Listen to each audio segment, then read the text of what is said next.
Now, as we all know, retail has been greatly impacted by COVID-19, right? And the behavior of both supply and demand have adjusted accordingly, and it is important to see how we can move to a new normal. So before we go into the presentations proper, I'd like to share a couple of slides with you, some recent studies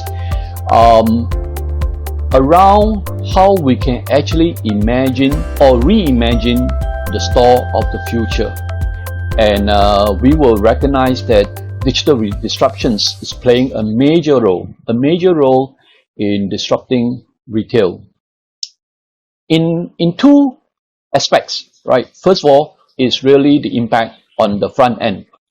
At the front end, we are slowly seeing the maturity of the digital customer, the customer who's buying and working with all the retailers in the procurement of products and services, and they are becoming more savvy with technology and how they can actually engage and make their necessary purchases. Now, at the back end, this is also very critical. How agile is the retail organization in responding to the changes in the front end?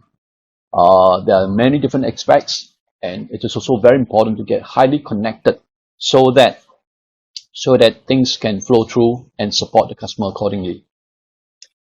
Now, when we talk about collaboration and functions that will change and how we can reimagine in the front and back end, there are many things that can be considered.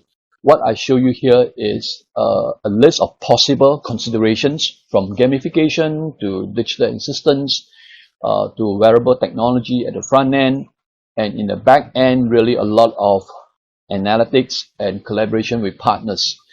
So there are many forms of collaborations that could be made possible between suppliers and retailers, between retailers and eventually retailer and the customer. And slowly and surely, what's also happening is the retailer and the digital echo player. If I look at three top ideas on what would change and what will be disrupted, this will include gamification, simplification of processes, and eventually how we can push training on demand more appropriately directly to the delivery team for retail. Just a quick note, right? Digital maturity and culture are two important indicators, right? Two important indicators that manage the extent of the whole transformation of this process. And digital transformation is not just a journey. It's a journey and not just an overnight event. And we hope that we are able to take on this journey with the impact of COVID-19 and move on strongly, emerge stronger, and become more successful in the retail environment. Now, in the past, we many times talk about products and services. Slowly and surely, we are also seeing the emergence of a very impactful marketplace.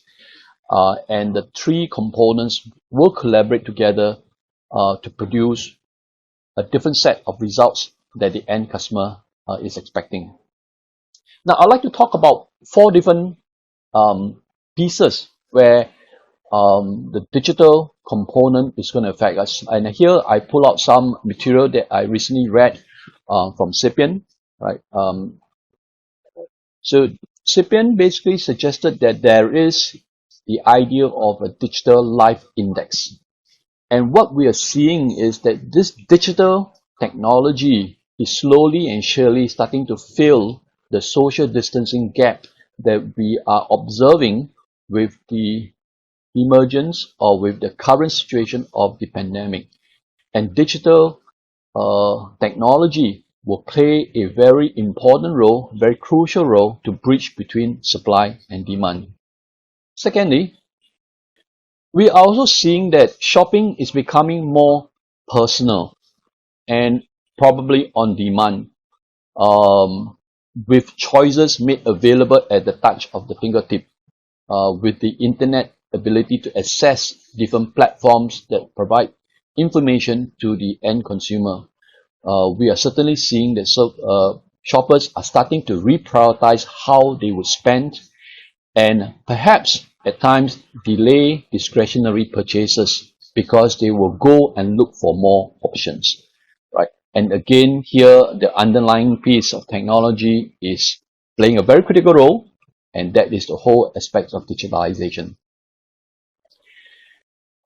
Thirdly, we also see that travel and physical dining will be adjusted accordingly because of the current pandemic, and as a result, the service expectations will be very different, right? We are seeing certainly more and more delivery services on demand. For example, the recent news in the paper suggests that Lalamove, a company that's set up in Singapore, has started to move across the region and will be setting up an operation in the United States. That is definitely a very clear indication on the demand for delivery services. Lalamove provides delivery of food services purchased by consumers who are not traveling to the restaurants to eat. And finally, a very interesting indicator, confidence versus convenience, or convenience versus confidence, right? We are getting to the point whereby consumers are slowly and surely looking to convenience as a priority, as an important factor to influence how they purchase. At the same time, it is also important to generate the right level of confidence that retailers are able to deliver to what they need. So confidence versus convenience, two very important indicators as to how consumers will behave, and more importantly, how retailers will respond. So with that background in mind, today we have lined up a good list of speakers, a good list of speakers that we have invited across the region to share with you some directions and some thoughts, more importantly on the need to really pivot to a collaborative retail environment and how AI can play a part to support such a move.